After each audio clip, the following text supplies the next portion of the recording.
adalah sistem mekanisme transportasi, terutama nutrisi dan gas.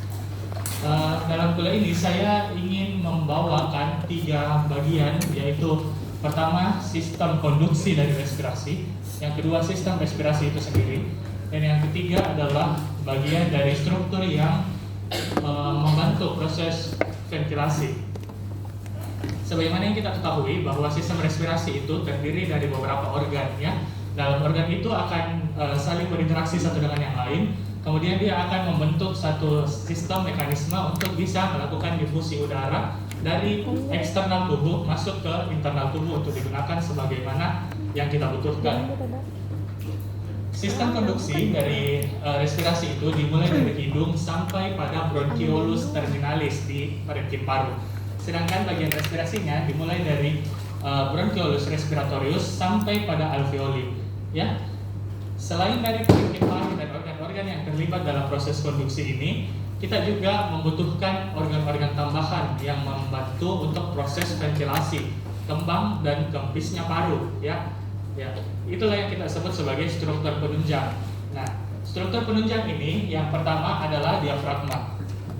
Kita tahu bahwa diafragma ini merupakan dasar dari rongga toraks dan merupakan atap dari rongga abdomen. Diafragma merupakan bagian pemisah antara kafum thoracis dan kafum abdominal, di mana sudut di antara dua bagian ini kita sebut sebagai sudut costophreniculus, ya. Sudut costophreniculus ini terdiri dari jaringan otot scalet dan sebagian otot polos yang kira-kira bisa kita perintah secara volunteer maupun secara autonom, ya. Nah, apa buktinya? Kalau misalnya kita tidur, ya, kalau kita lihat, kalau ada yang punya adik di sini atau mungkin ada yang sudah punya bayinya sendiri, kalau kita lihat ada 2 fase. Sudah ikut kuliah psikiatri belum? Belum nih, ya. Nanti akan kita pelajari tentang siklus tidur, REM dan non REM. Nah, pada fase di mana kita baru pertama kali tidur, baru 1 menit atau 2 menit misalnya berbaring untuk memulai tidur, itu biasanya kita masih pakai pernafasan dada, ya. Lama-kelamaan yang mengembang kempis itu perut, ya. Nah, itu adalah bukti bahwa diafragma merupakan salah satu bagian yang membantu proses konduksi dari sistem respirasi kita. Nah, fungsi lain dari diafragma adalah memberikan rongga yang lebih besar pada kafum thoracis maupun kafum abdomen untuk membantu proses pernafasan, ya. Dia akan berkontraksi dan berelaksasi, kemudian nanti ruangan yang terbentuk akibat adanya proses kontraksi dan relaksasi tersebut akan membuat paru bisa mengembang lebih maksimal, ya. Nah, contoh lain adalah pada saat kita berlari misalnya. Kalau kita berlari, kalau kita misalnya bicara seperti ini, jalan atau duduk, kita akan bernafas normal. Biasanya yang dipakai adalah pernafasan dada saja secara otomatis, ya. Kalau kita perhatikan sekarang pasti mengembang kempis nih perutku ini. Kalau sekarang, kalau kita lihat sekarang, ya, itu tidak yang secara normal itu dada. Tapi kalau misalnya kita berada pada kondisi di mana kita berlari misalnya yang butuh oksigen intake yang lebih besar, maka diafragma akan membantu proses pernafasan itu sehingga kita akan bernafas lebih cepat dan lebih dalam, ya. Yang kedua adalah rib cage atau tulang-tulang dada. Tulang-tulang dada ini ada 3 di dalam skema gambar ini. Yang pertama adalah sternum. Sternum ini adalah bagian paling tengah yang kita bisa lihat di bagian rongga dada kita, sehingga dia akan menjadi parameter di mana apeks jantung itu terlihat, sehingga kita bisa lihat juga kaitan antara sistem kardiorespirasi di sana, ya. Kemudian yang kedua adalah kartilago yang menyambungkan antara sternum dengan kosta. Yang ketiga adalah warna biru ini, itu adalah tulang-tulang kosta. Sebenarnya masih ada 2 lagi yang ikut berperan dalam proses respirasi, yaitu clavicula dan scapula, ya. Clavicula dan scapula ini menjadi dinding di belakang, ya, serta di bagian atas dari apex pulmo untuk memberikan ruang yang bisa menggerakkan. Jadi untuk scapula dan clavicula dia lebih banyak ke postur. Jadi dia membantu dari segi postur. Jadi kalau misalnya saya menunduk begini, tentu nafas saya akan jauh lebih sulit dibandingkan saya dalam posisi tegak. Nah, itu fungsi dari pergerakan clavikula dan scapula yang ada di bagian belakang. Jika scapulanya tegak di bagian belakang, maka rongga dadanya akan jauh lebih besar. Produksi nafas akan lebih banyak dan produksi suara juga akan lebih jelas. Dibandingkan kalau kita menunduk, kita akan setengah mati untuk bernafas dan produksi suara juga biasanya akan lebih redup. Yang ketiga adalah otot interkosta. Otot interkosta ini akan membantu proses pergerakan dari ruang interkosta yang membuat kosta ini bisa juga meluas dan memendek. Nah, pada keadaan kondisi di mana kita istirahat, maka kita tidak apa-apa berada dalam kondisi istirahat yang jumlah volumenya tidak begitu besar. Tapi pada saat kita beraktivitas misalnya, kita butuh tarik nafas yang dalam misalnya atau buang nafas yang dalam, ya.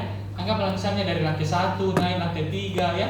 Itu lagi berat-beratnya nafas, itu kita butuh bantuan untuk tarik nafas lebih dalam dan lebih cepat. Nah, ini adalah bantuan dari otot-otot interkosta ini. Yang keempat adalah otot-otot abdomen, dinding abdomen. Otot dinding abdomen ini terdiri dari 4 muskulus, dari yang paling dekat dengan cavum peritoneum atau serosa peritoneum sampai pada dinding yang paling dekat dengan kulit.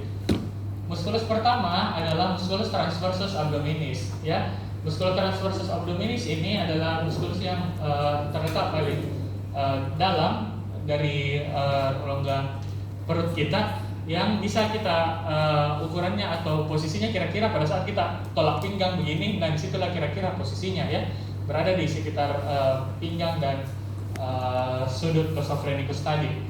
Kemudian yang kedua adalah musculus internus obliquus abdominis. Jadi ada otot yang membentuk segitiga di rongga perut ke pubis, ya. Jadi ini adalah bagian yang ke atas kira-kira. Kemudian yang ketiga adalah musculus external oblique abdominis yang kira-kira menyelimuti dinding lateral dari kita punya perut. Sedangkan yang terakhir adalah musculus rectus abdominis yang pada binaragawan itu kita istilahkan yang six-pack itu, ya. Nah, otot-otot di dinding perut ini membantu proses juga karena kontraksinya jauh lebih besar daripada diafragma. Kembang dan kempisnya maju depan, maju dan mundur ke depan dan ke belakang itu adalah proses dari abdominal muscle, sedangkan naik dan turun itu adalah proses dari diafragma. Oke. Sampai sini ada pertanyaan? Cukup jelas? Ya, tidak terlalu cepat juga. Aman, ya? Oke, kita masuk ke bagian sistem konduksi dari respirasi. Sistem konduksi dari respirasi ini kita tadi sudah cerita bahwa dia dimulai dari hidung sampai pada bronchiolus terminalis, ya. Nah, fungsi dari sistem konduksi ini adalah semua organ yang ada pada bagian ini hanya dilalui saja oleh udara. Tidak ada proses difusi di dalamnya atau tidak terjadi proses pertukaran udara. Kalau kita lihat semua bagian dari sistem konduksi ini berada pada bentuk yang sama, yaitu lumen, berbentuk seperti tabung yang memanjang dari atas hingga ke bawah. Nah, bagian ini akan kita lihat sebagai sistem konduksi dari respirasi, mulai dari cavum nasi atau vestibulum nasi yang paling luar sampai pada bagian di mana kita lihat bronkusnya ini masuk ke lobus paru. Apa fungsi dari sistem konduksi ini? Sistem konduksi ini memiliki sekurang-kurangnya 3 fungsi. Yang pertama adalah membantu penyesuaian suhu dari udara yang ada di eksternal tubuh masuk ke dalam tubuh untuk proses difusi. Nah, saya berikan contoh begini. Kalau misalnya kita di Makassar misalnya, ya, ini kita punya suhu ruangan misalnya 25, ya, atau suhu lingkungan 25. Sedangkan suhu tubuh kita adalah 36 atau 37 derajat Celcius, maka difusi baru bisa terjadi jika udara yang dibawa oleh pembuluh darah itu sama suhunya atau sama temperaturnya dengan yang ada di dalam tubuh. Jika tubuh merasa bahwa itu terlalu dingin atau terlalu panas, maka udara tersebut tidak bisa berdifusi karena ada permeabilitas dari vaskular dan permeabilitas dari sel itu sendiri. Nah, jika sama, maka kita akan lihat bagian dari sel-sel tersebut menganggap bahwa udara yang masuk atau oksigen yang bersih misalnya yang diinspirasi itu adalah bagian dari dirinya, sehingga dia bisa berpindah dari vaskular ke seluler, ya. Sebaliknya, dari seluler yang sisa metabolisme karbon dioksida itu baru bisa pindah ke dalam vena jika suhunya antara sel dengan vaskuler juga sama, ya. Nah, hal ini berlaku juga pada sistem respirasi, di mana sel-sel tersebut yang kita cerita ini adalah sel-sel alveoli, ya. Fungsi kedua dari sistem konduksi adalah moisturizing. Moisturizing itu artinya melembabkan. Nah, pada kondisi di mana kita berada di gurun pasir misalnya, atau janganlah gurun pasir, atau misalnya cuaca yang panas misalnya, ya, terjadi peningkatan misalnya kalau kita ke sini di Makassar mungkin ke area pantai misalnya, ya. Area pantai kan lebih panas tentu saja dibandingkan di area perkotaan sini karena ada paparan angin yang lebih kencang, ya. Jadi kelembapannya itu berbeda. Nah, apa yang bermasalah jika kelembapan ini berbeda dari luar tubuh dengan dalam tubuh adalah fraksi oksigen itu yang ditangkap itu tidak bisa maksimal, sehingga kita butuh melembabkan udara. Sebaliknya, jika terlalu dingin juga, udara itu harus dihangatkan. Bagaimana caranya? Udara itu harus bergesekan dengan epitel-epitel yang ada di dalam saluran nafas, sehingga yang tadinya misalnya dingin, anggaplah misalnya kita tiba-tiba disuruh ke Malino, ya, yang tadinya kita di Makassar 25, di Malino mungkin 16 derajat dia punya suhu, ya. Kita sudah punya mekanisme yang terbiasa dengan suhu Makassar. Di Alauddin misalnya ini 25 derajat, tapi tiba-tiba kita pergi perjalanan ke atas gunung dengan 16 derajat dia punya suhu di sana. Maka suhu di sana adalah suhu asing bagi tubuh kita, ya, suhu yang tidak biasanya terjadi. Nah, untuk itu maka udara itu harus dilembabkan terlebih dahulu supaya dia bisa menyesuaikan dengan epitel-epitel yang biasa menerima suhu dengan 25 derajat Celcius, ya. Nah, bagaimana caranya dia dilembabkan? Maka dia akan bergesekan dengan epitel-epitel yang ada di hidung, trakea, kemudian alveoli, bronkus dan seterusnya. Gesekan ini akan menimbulkan kalor, ya. Gesekan ini akan menimbulkan kalor sehingga kalor tersebut akan membuat udara moisturizing, ya. Udara akan menjadi lembab sehingga epitel-epitel yang tadinya mau membersihkan debu, mau membersihkan patogen itu bisa berfungsi secara maksimal, ya. Yang ketiga adalah fungsi proteksi. Fungsi proteksi dari sistem konduksi ini dijalankan oleh epitel-epitel yang ada di sistem konduksi.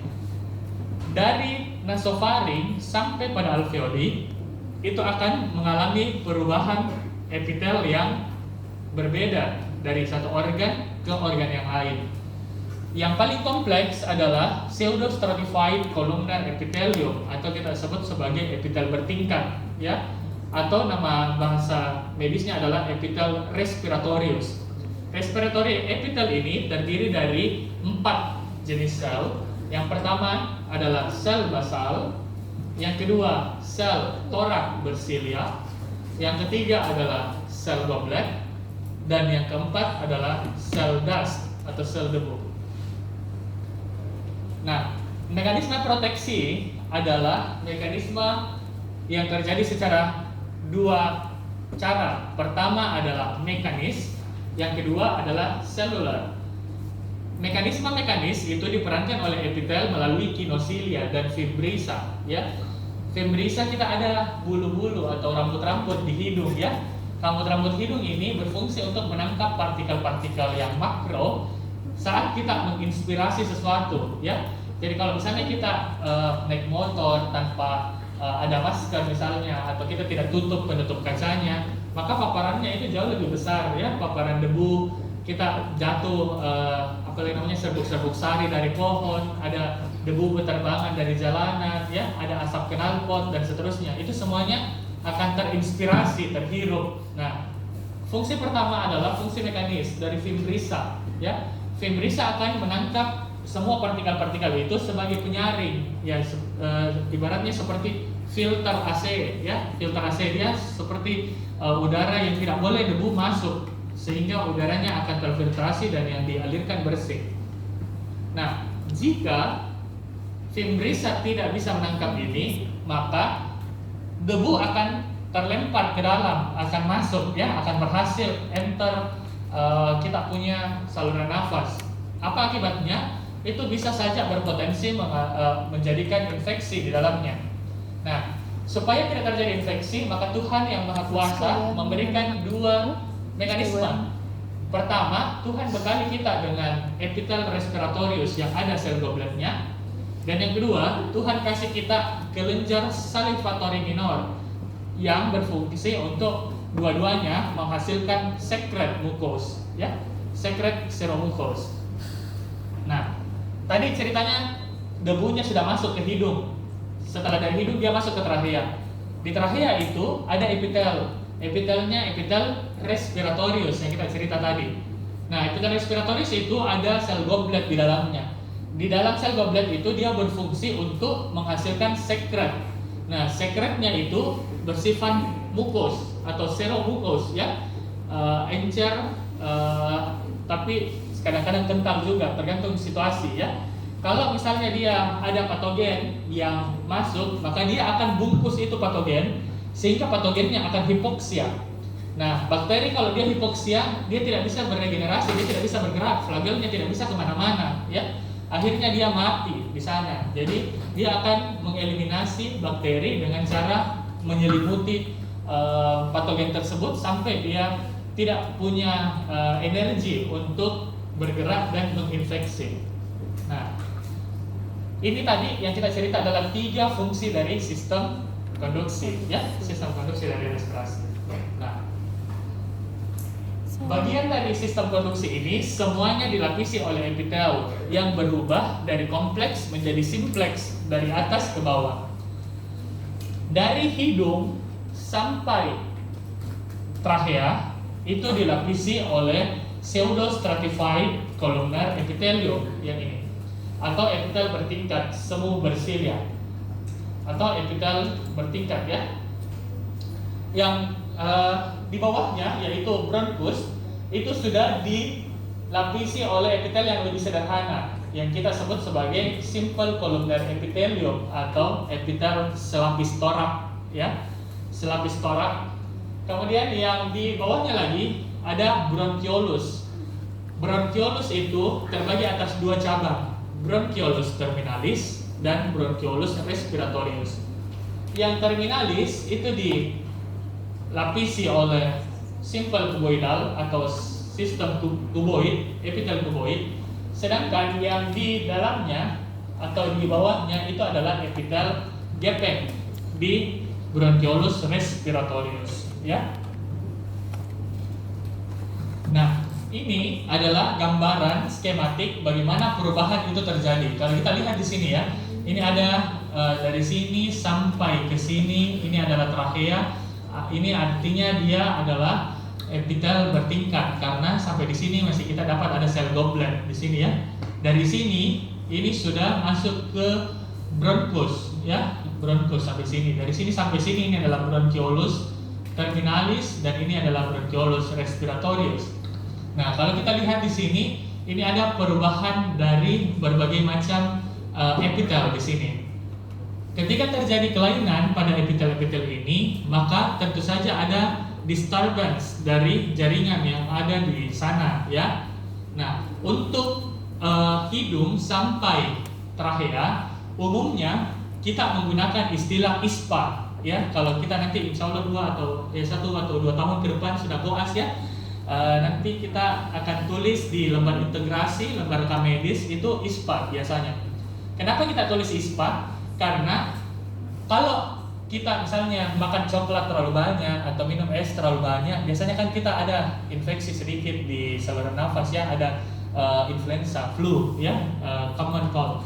Nah biasanya itu kalau kita flu bukan cuma hidung saja yang bermasalah, tapi ada juga gele-gele di leher ya. Itu kenapa? Karena sama dia punya epitel. Dari sini sampai sini epitelnya sama, epitel bertingkat ya, epitel respiratorius. Jadi ketika ada infeksi di sini, di sepanjang traktus ini, maka dia akan menganggap bahwa dari atas sampai di bawah itu sama semua selnya. Jadi kalau satu terserang, otomatis sama gejalanya ke bawah karena dia ada tautan antar sel ya. Jadi kalau misalnya ada misalnya influenza misalnya tersumbat hidung, biasanya juga kadang-kadang disertai dengan batuk ya.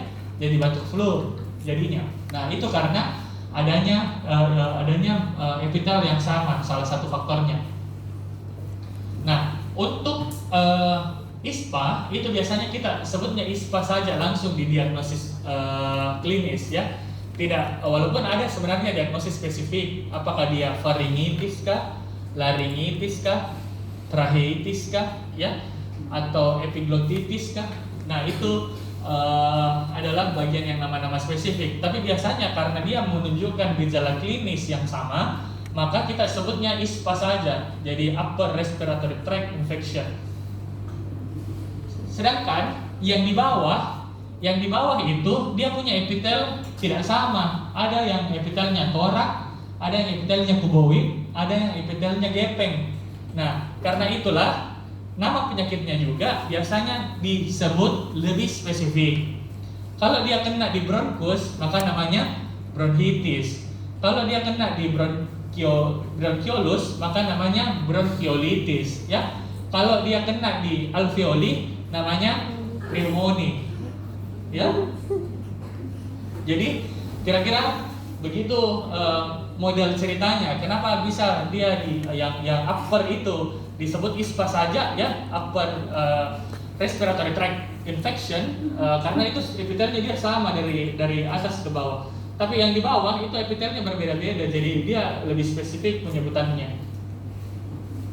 Oke, sekarang kita masuk ke inti pembahasan dari kuliah ini tentang histologi. Nah, histologi pertama adalah histologi epiglottis. Epiglottis ini terdapat di bagian faring ya, nasofaring. Nah, karena dia terdapat di nasofaring, artinya ada bagian yang dekat dengan nasal, ada yang dekat dengan faring. Nah, ternyata setelah kita lihat di bagian belakang itu bukan cuma dekat dengan nasal, tapi dia dekat dengan oral mucus ya, mukosa mulut ya, oral mucus. Nah, karena ini adalah katup, maka tentu saja kalau katup itu ada dua sisinya seperti pintu ya. Ada bagian depannya, ada bagian belakangnya, ya.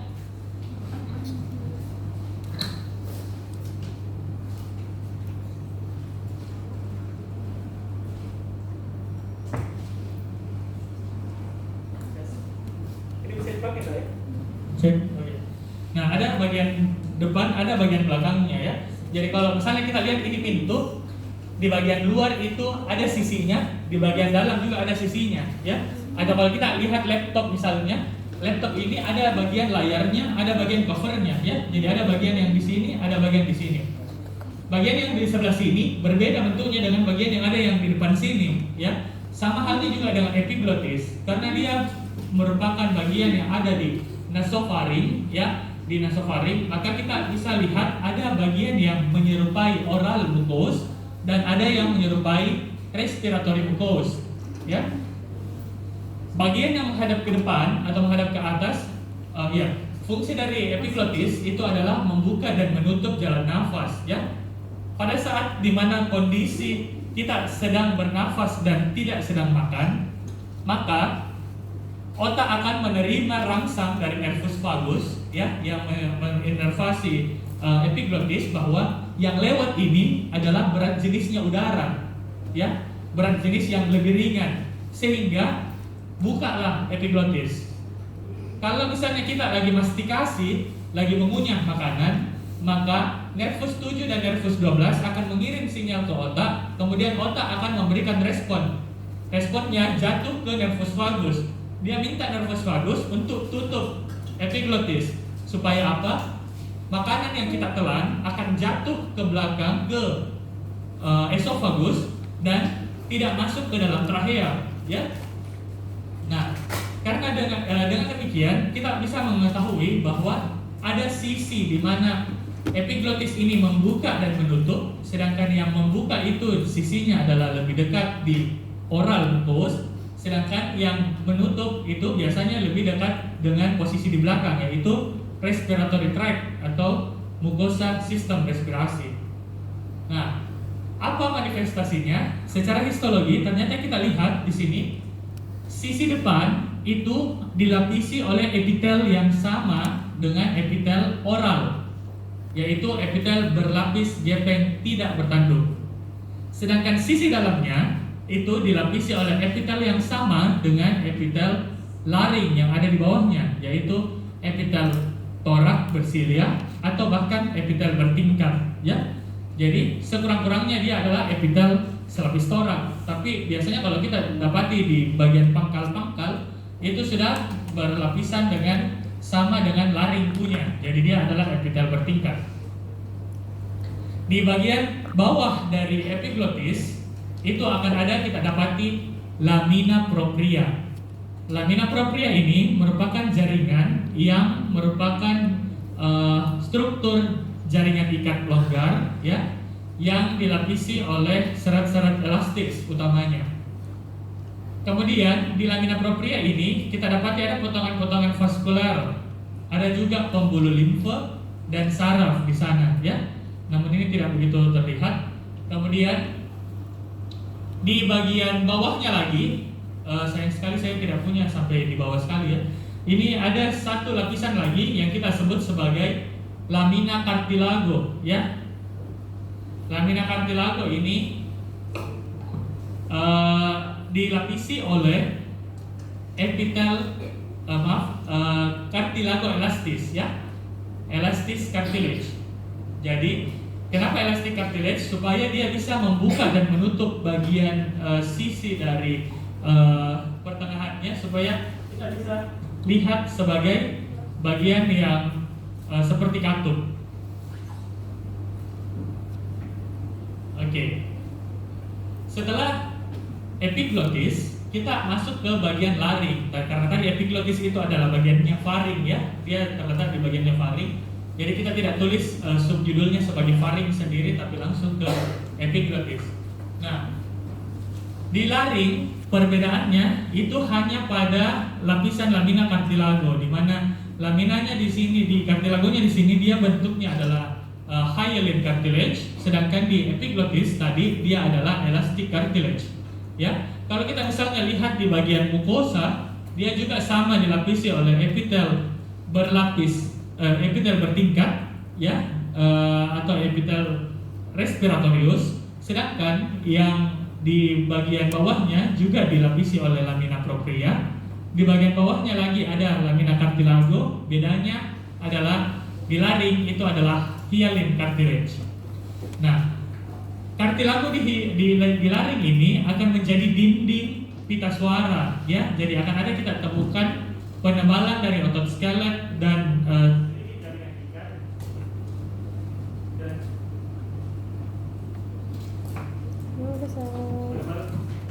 tes, ya. Jadi ada penebalan dari jaringan ikat dan otot skelet untuk kita bisa lihat sebagai bagian dari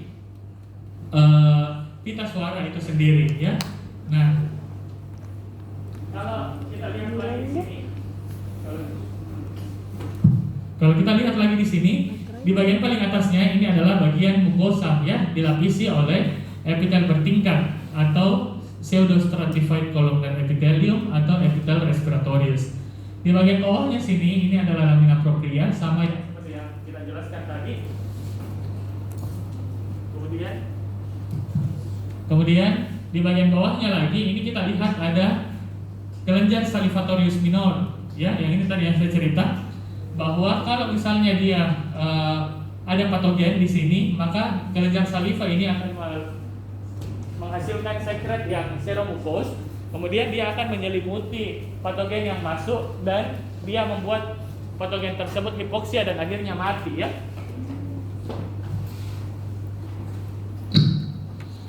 Di bagian bawah dari lamina propria ini akan kita temukan lamina muscularis ya.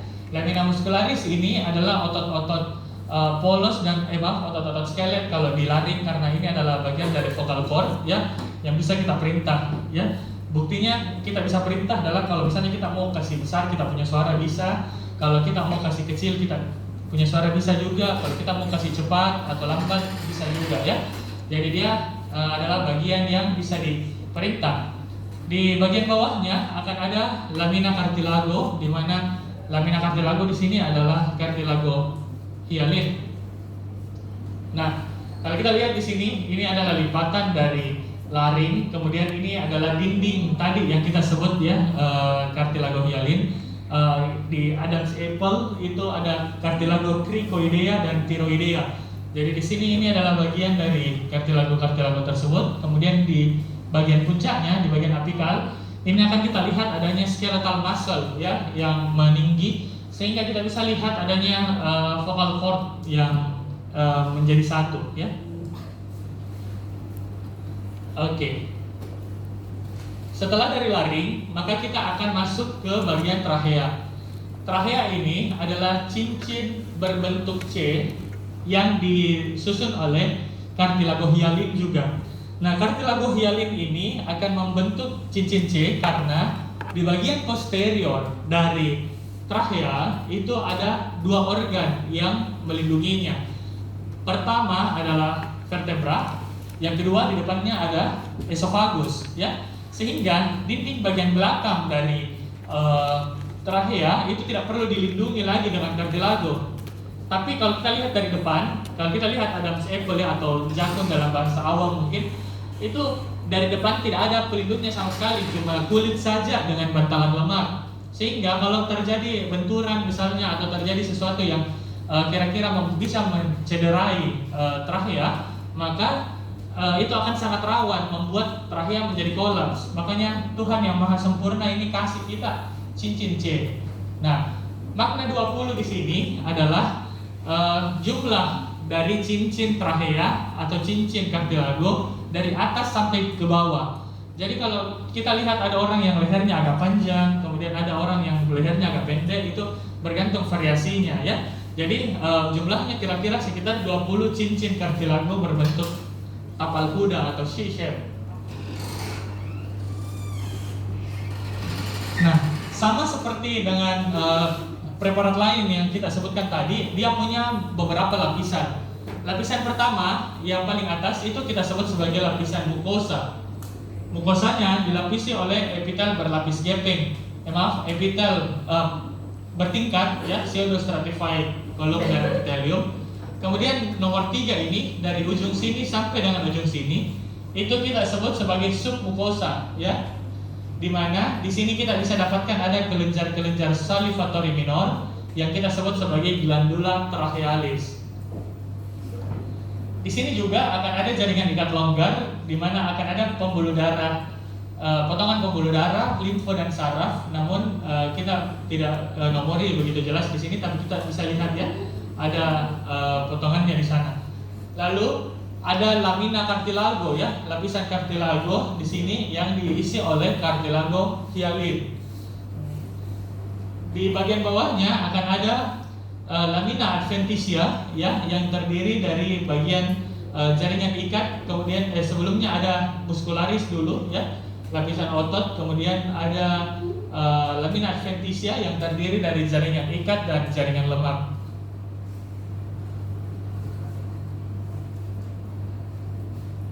Oke, ini adalah penjelasan bagaimana epitel respirasi itu dibentuk atau bagaimana komponen dari epitel respirasi.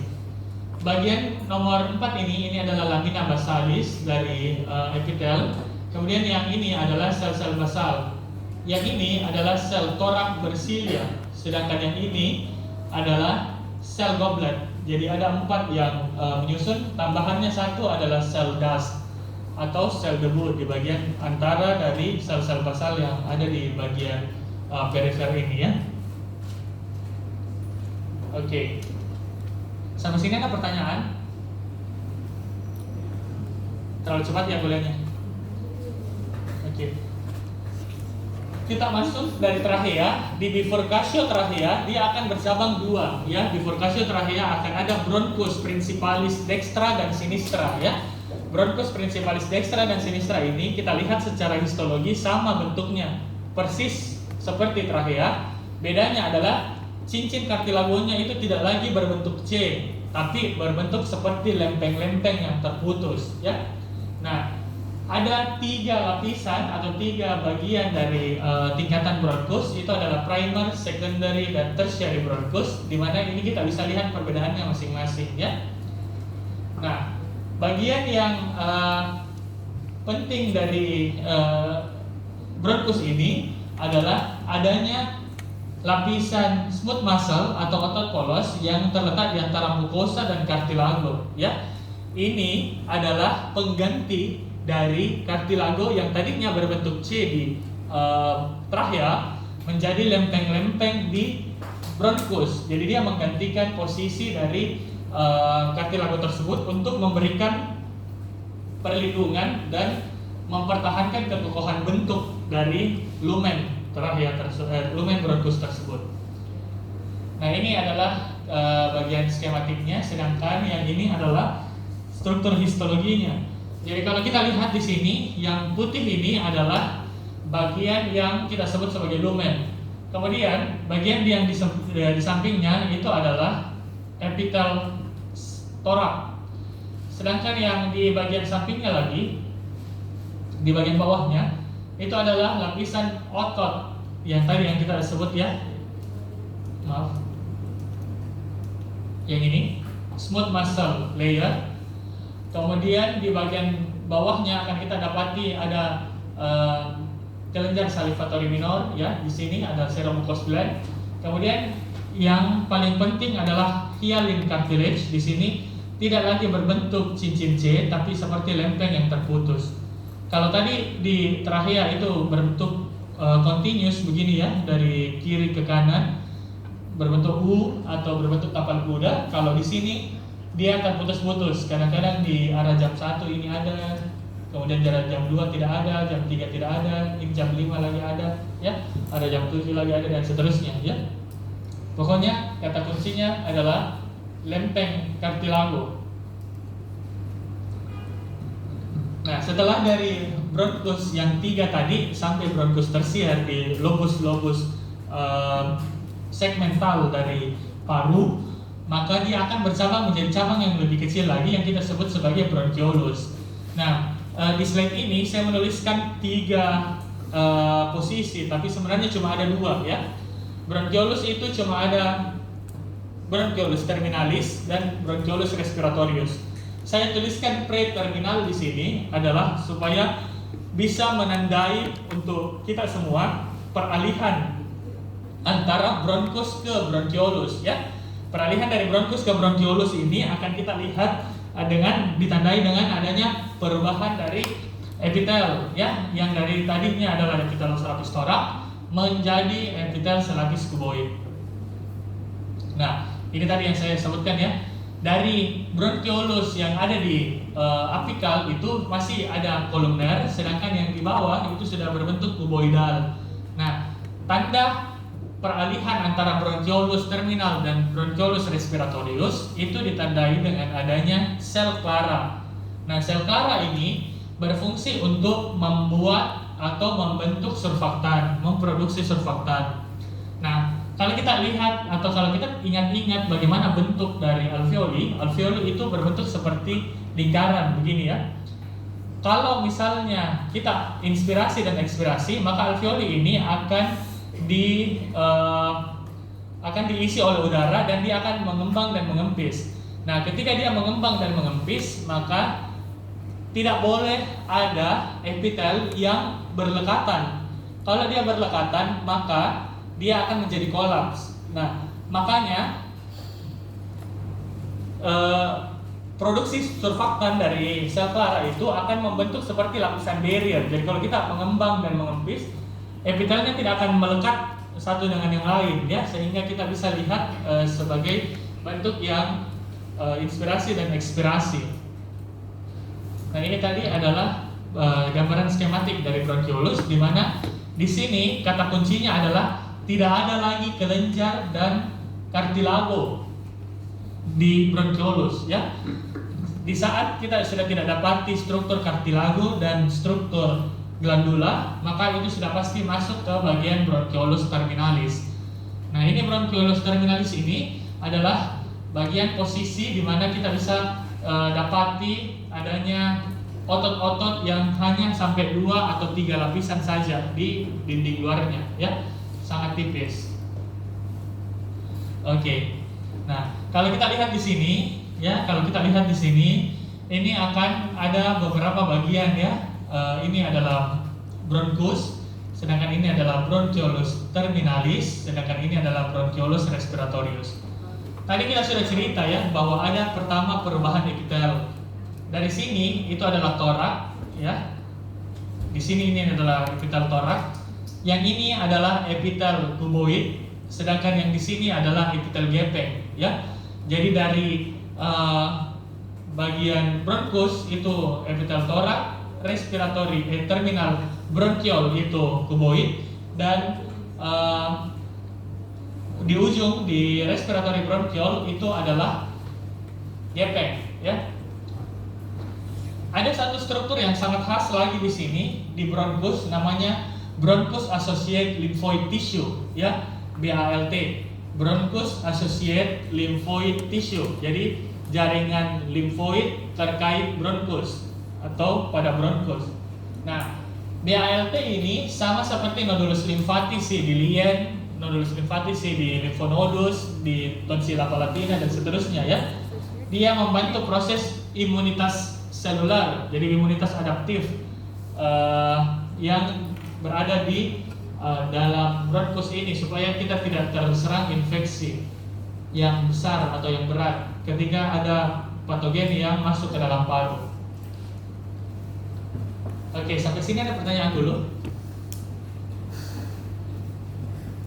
Oke, tidak ada, ya. Baik, berikutnya adalah bagian respiratori. Bagian respiratori ini hanya membahas khusus ke parenkim paru, ya. Di parenkim paru. Kalau kita lihat di sini bagian respirasi, kalau tadi fungsinya sistem konduksi ada 3, apa saja, Net? Melembabkan, proteksi. Oke. Iya, oke, ada 3. Kalau di sini fungsinya hanya utamanya itu adalah exchange of gases. Nah, kalau di sini exchange of gases itu dilakukan secara difusi, ya, antara konsentrasi yang tinggi atau gradien yang punya banyak konsentrasi menuju ke gradien yang kurang konsentrasinya. Jadi kalau misalnya fraksi oksigen yang ada di ruangan itu adalah 100%, sedangkan di paru-paru kita itu misalnya 97%, maka dia akan menghirup udara lebih banyak, ya, supaya kita bisa memenuhi yang hampir serupa dengan apa yang ada di udara lingkungan. Nah, ini bagian skematik yang menggambarkan kepada kita bahwa ternyata di dalam parenkim paru itu ada beberapa jenis atau beberapa bentuk dari jaringan. Ada jaringan yang seperti satu-satu saja di sini lingkaran-lingkarannya, ya, jadi alveolinya terpisah-pisah satu-satu saja. Ada yang berbentuk seperti tabung begini, ya, dari atas ke bawah. Terus ada yang kayak buah anggur begitu berlekatan satu dengan yang lain di tangkai membentuk kantung. Nah, ternyata ini juga akan memberikan dampak secara histologi, di mana kita bisa lihat di sini.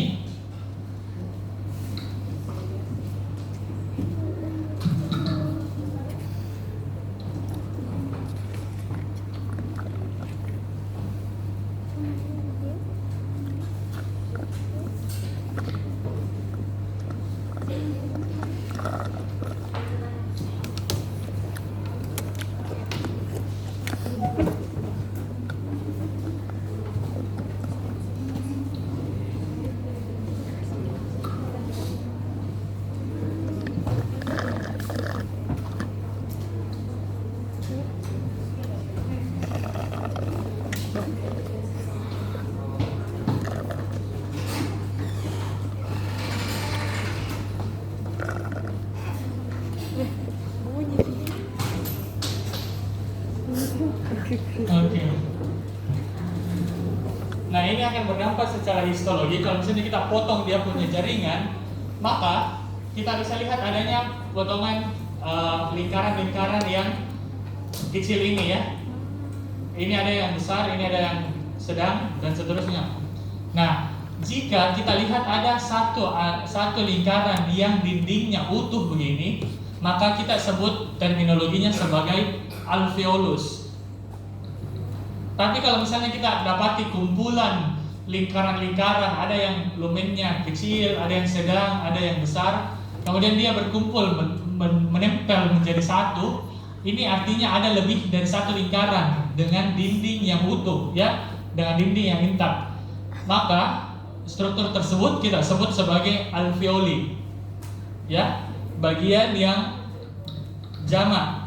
Kemudian jika ada alveoli yang dindingnya tidak intak, ya, misalnya ini ada 1, 2, 3, 4, kemudian yang di sebelahnya lagi ini 1, 2, 3, 4, 5, 6, ya, kemudian dia membentuk seperti tabung begini, maka namanya ini adalah ductus alveolaris. Ductus alveolaris. Namun sebaliknya, jika ada lebih dari satu lingkaran-lingkaran tersebut, kemudian dia dindingnya tidak intak, membentuk seperti kantung atau membentuk lingkaran yang seperti kantung seperti ini, ya, atau buah anggur. Nah, ini kalau kita lihat ini 1, 2, 3, 4, 5 menjadi satu. Bagian ini namanya saccus alveolaris, kantung alveolar. Oke. Jadi ini apa namanya, Nek? Alveolus. Ya, saccus. Kalau ini? Ductus. Iya, ductus alveolar. Kalau ini? Alveolus. Iya, alveolus. Kalau ini? Alveoli. Iya, kalau ini? Alveoli. Iya, ini alveoli, ya. Oke. Pintar dong.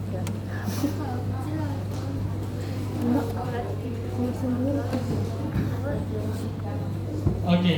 Enggak deh. Nah, bagian di slide ini menunjukkan kepada kita tentang bagaimana respiratory bronchiole itu berada di dinding-dindingnya, ya. Di sini kita bisa lihat hanya ada epitel gaping dengan 1 atau 2 lapis saja sel lapisan otot.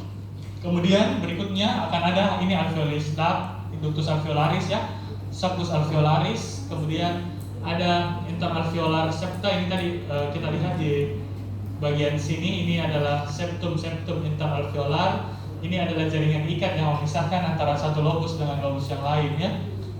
Kemudian, nah ini sama, ya, tadi. Nah, dinding dari alveoli ternyata disusun oleh 2 tipe sel, yaitu sel pneumosit tipe 1 dan sel pneumosit tipe 2. Sel pneumosit tipe 1 bertugas untuk memberikan bagian yang sebagai dinding dari alveoli itu sendiri untuk mempertahankan bentuk. Sedangkan pneumosit tipe 2 itu berfungsi untuk menghasilkan surfaktan. Menghasilkan surfaktan itu untuk menjaga paru agar tidak kolaps. Nah, struktur lain yang ada di dinding alveoli namun tidak termasuk dalam struktur penyusunnya, ada istilahnya sel dust, ya, atau sel makrofag alveolar. Sel makrofag alveolar ini bertugas untuk membawa atau memakan bagian dari bakteri patogen yang masuk agar kita tidak mengalami infeksi. Nah, ini adalah dinding dari pneumosit tipe 1, pneumosit tipe 2, dan ini adalah karbon partikel, ya, yang dari sisa hasil metabolisme karbon dioksida untuk dibuang ke vaskular. Nah, bagian berikutnya yang kita diskusikan adalah sawar darah udara. Ini saya kira ada di tugas pendahuluan, ya. Ya, sawar darah udara. Inti dari yang mau dijelaskan di sini sebenarnya adalah hanya fraksi oksigen yang sama saja dari alveoli dengan kapiler yang bisa berpindah antara satu dengan yang lain, ya. Jadi barrier antara darah dan udara ini akan membantu proses difusi dari gas dan difusi dari nutrien untuk bisa saling berpindah dari arteri yang membawa nutrisi dan oksigen yang bersih, kemudian dari jaringan ke vena membawa hasil sisa metabolisme karbon dioksida dan bagian yang sudah teruraikan sebelumnya. Nah, gambarannya adalah kalau misalnya kita lihat ini adalah dinding alveoli, maka kita akan mengalami proses difusi dari kapiler ke dalam bagian dari alveoli, ya. Jadi nutrisi yang ada dari sini bisa berpindah ke sini, dan oksigennya juga demikian dari dalam alveoli masuk ke dalam kapiler, sedangkan dari dalam kapiler vena masuk ke alveoli untuk diekspirasikan supaya dibuang keluar sebagai zat sisa. Untuk vaskularisasi dari pulmo itu bisa kita dapati dalam cabang-cabang bronkus, ya, bronchial artery, kemudian cabang dari pulmonary artery yang akan kita bisa lihat masuk dan keluar di sistem peredaran darah kecil, hubungan antara cardio respiration portion, ya, cardio dan pulmonal part. Oke. Yang ini adalah gambaran skematik tentang bagaimana peredaran darah kapiler-kapiler itu beranastomosis satu dengan yang lainnya untuk membentuk hubungan dari arteri ke vena di dalam paru, ya, parenkim paru. Sedangkan untuk pembuluh limfatik ini akan berfungsi untuk mengeluarkan zat sisa metabolisme yang kira-kira sudah digunakan di dalam jaringan untuk dibuang. Nah, ini adalah kesimpulan dari gambar secara teoritis dari kuliah kita hari ini, di mana kita sudah membahas tentang trachea, bronkus, bronchiolus, dan alveoli, kemudian bagaimana epitelnya masing-masing, ada atau tidaknya kartilago, kemudian ada lapisan-lapisannya dan fungsi-fungsi sel-sel struktur utamanya, ya. Sedangkan yang ini adalah slide terakhir untuk memberikan secara skematik tentang gambar histologinya. Ini adalah laring yang dimana intinya adalah ada pita suara di sini. Sedangkan trachea itu intinya adalah cincin kartilago berbentuk C. Yang bronchiol itu adalah otot-otot polos, tidak ada lagi kartilago di sana. Ada lempeng-lempeng, tapi sudah ada perubahan epitel dari epitel respiratorius ke torak. Di sini dari G ke H itu pindah dari torak, dari peralihan dari torak ke kuboid, kemudian dari H ke I, dari kuboid menjadi sel gepeng. Ya, saya kira demikian kuliah yang saya bisa sampaikan. Terima kasih atas perhatiannya. Ada pertanyaan sebelum saya akhiri?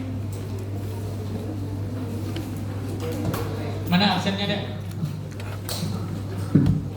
Bye bye. Bye bye.